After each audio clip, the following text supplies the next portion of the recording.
야 나라 빚이 많으면 내가 내는 세금이 많아지고 나라 빚이 적으면 내가 내는 세금이 적어진다 이렇게 생각하면 되는데 실제가 안 그렇잖아요. 경제의 역동성을 좀 늘려줘라 제발.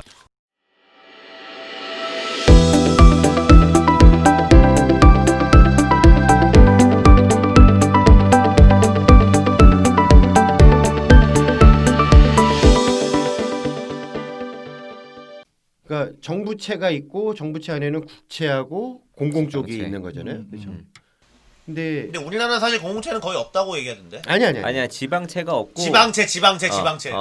그 공기업채는 많이 있어. 4년 차에 그 국채가 100조를 신규 발행을 한 거고. 올해만.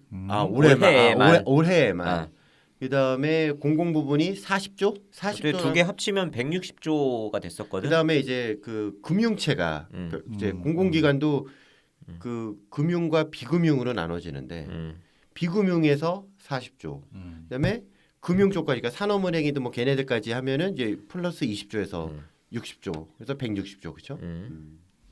박근혜 때가 정부 채무가 650조 정도. 그러니까 발행 잔액으로 발행 잔액으로 했고 박근혜 때가 이제 이명박 때 그 공공 부분을 이렇게 쑤셔서 걔네들 부채를 또 확 늘렸었단 말이야. 분식을 했지. 그래서 걔네가 600조가 좀 550조인가까지 확 늘어났다가 박근혜 때 그거를 다시 좀 눌렀다라고 했었던 기억이 나. 그러면 지금 발행 잔고는 얼마나 되지? 그러니까 지금 정부, 그러니까 문재인 정부에서 발행 잔액이 지금 올해만 100조가 늘었다라고 하면 과거에 추경을 해 왔었으니 지금 43% 47%까지 왔다라고 하는 걸 보면 800조까지 늘어났다는 얘기가 되는 거거든.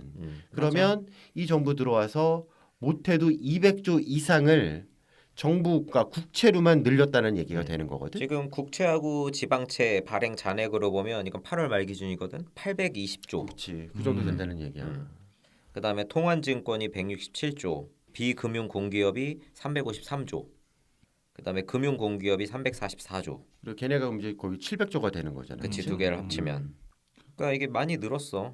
박근혜 정부 때는 3년 차에 많이 늘었어. 그러니까 3년 차 비율을 비교를 하면 문재인 정부가 조금 덜 늘은 것처럼 보여질 수도 있는데 사실상 이 발행 잔액만 놓고 보면 그리고 매년 늘어나는 액수를 놓고 보면 지금 문재인 정부가 특히 올해가 지금 폭발적으로 폭증이거든. 그래서 좀 문제가 심각하다고 느낄 정도로 좀 올해 많이 폭증을 하고 있어.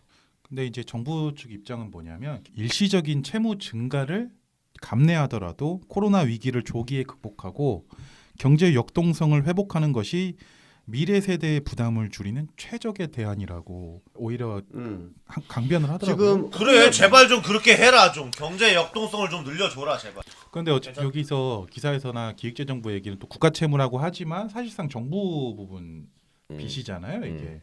어쨌든 정부에서는 빚을 줄여서 계속 이야기해야 되니까 그렇게 이야기를 하는 거고 또 정부에서는 마치 이제 그 IMF 기준으로 이렇게 하는 거다. IMF 기준에서 이게 국가 채무다 막 이렇게 이야기를 하는데 IMF 홈페이지를 가보면 그 국가 채무가 아니라 공적 채무에 대해서 이야기를 하고 있고 우리나라에서 쓰는 건 공적 채무 중에서도 이제 정부 채무만 그 하는 거고 IMF에서 이야기하는 진짜 제너럴 가버먼트 일반 정부라고 해서 공적 영역을 모두 아우르는 그 기준에도 미치지 못해. 우리나라의 지금 이 공적 채무는. 그래서 이 채무나 빚을 굉장히 좀 줄여서 이야기를 하고 있는 거고 계속해서 사람들한테 이제 문제가 없다. 더 빚을 내도 된다. 이런 식으로 이야기를 하고 있는 거지. 그러니까 홈페이지만 가도 다 나오는 건데 IMF 그거 그 홈페이지에 홈페이지만 가면 가도 다 바로 나와. 나오는데. 부채 그러니까 홈페이지에 가면. 그런 거 진짜. 보면 미국은 공공 부분이 되게 우리랑 달리 적잖아. 그치? 그치? 정부에서 다 하는 거지. 정부에서 하는 거란 말이야.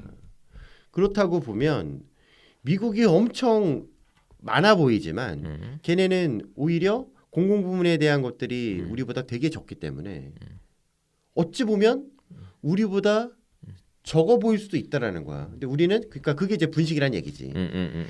여기에 대한 부분을 이쪽으로 그거를 돌려서 늘리고 있는 거니까. 어쨌든 그 이 기재부에서 그 보고서를 하나 냈더라고. 자기네가 채무를 늘려서 그 재정 확장을 했을 때 2040년인가 그때의 채무 비율. 네. 그다음에 자기네가 지금 아무것도 안 했을 때 2040년도의 채무 비율.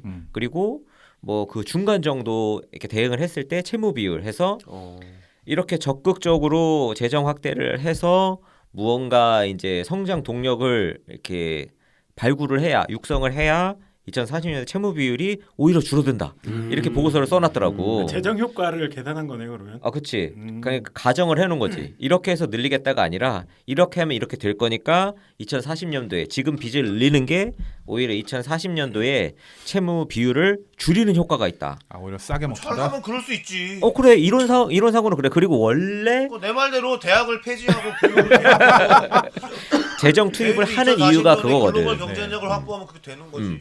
원래 이론적으로는 그래. 근데 지금 사실 정부에서 하고 있는 이 사업들이 물론 뭐 뉴딜 뭐 이렇게 이야기는 하고 있지만 실질적으로 이 한국 정부에서 하고 있는 여러 가지 이 산업 정책들이 이렇게 효과가 있다라고 보여지지 않고 오히려 이제 대기업들은 정부로부터 지원 받는 거에 대해서 오히려 더 이제 귀찮아한다라는 이야기가 나올 정도로 이게 다 이게 위대한 비효율이다, MB의 이거. 힘이잖아. 나는 어저께 빚 얘기 하다가 약간 생각을 해본 게 뭐냐면은 이제 이게 캐시플로우로 생각을 해봤을 때 예를 들어서 빚이 많으면 이자가 많고 빚이 적으면 이자가 줄잖아. 그렇지. 그럼 이렇게 생각을 하게 하면 돼 국민들이. 야 나라 빚이 많으면 내가 내는 세금이 많아지고 나라 빚이 적으면 내가 내는 세금이 적어진다. 그렇지. 이렇게 생각하면 되는데 실제가 안 그렇잖아요. 아, 실제로도 그래. 아 그런데 그렇게 생각하지 않는다니까. 아, 선동을 나라가 빚을 많이 내면 내가 받는 돈이 많아지고 우리의 복지가 좋아지고 그치. 이 어떤 재정 지출의 불균형을 해소하는 걸로 얘기하잖아.